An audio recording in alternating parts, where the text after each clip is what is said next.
He's an economist and a wealth manager. Jonathan, I'm guessing you don't think it's global warming. What do you think the problem is?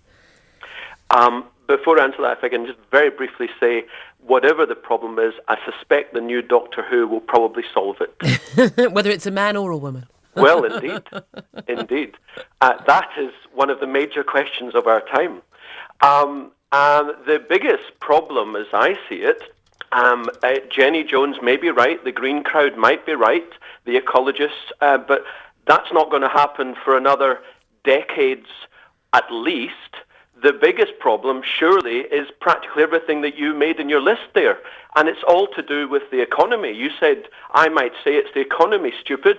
I think Cameron and Osborne and Clegg and Alexander and Obama and Merkel, they all know what the problem is. And the problem is, they will not say it's them. They will say, oh, it's the Middle East. They will say, oh, it's Japan, it's China. They will say it's nuclear weapons. What they will not say is it's us.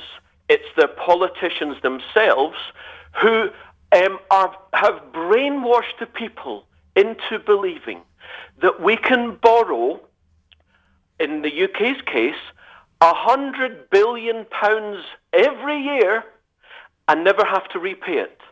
Well, I tell you, we've been doing it for decades, but we're coming to the end of the line, and that's why earlier this year, the UK, for example, was downgraded from AAA to AA. Yeah, but you're talking, Jonathan, you're very much talking about a first world problem. We're talking about the whole world. I don't think a child who's starving in Africa or picking through rubbish chips in India could care less whether we've got a debt problem or not. They're worried about dying of disease. They're worried about getting a bite to eat that day or that week. Exactly. So how can they not be bigger problems than whether or not George Osborne's paying off our debt at the right rate? How do you solve those problems?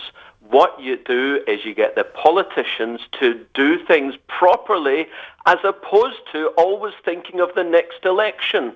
And of course, the poverty-stricken in the third world, it's dire. It's been dire forever. But to solve those problems, we have to have more equality in the world, and the only way you're going to get equality in the world is by sorting out the economy in the first world. And if you do that, and for example, if you stopped having this protectionist barrier around the EU, then the Africans could actually sell stuff to the EU. Very fair point, Jonathan Davis. We've gone over a lot of broad topics there. He's an economist and wealth manager. That's what he thinks. Well, the economy's stupid is the biggest problem facing the world. Jenny Jones thinks it's climate change. What do you think it is?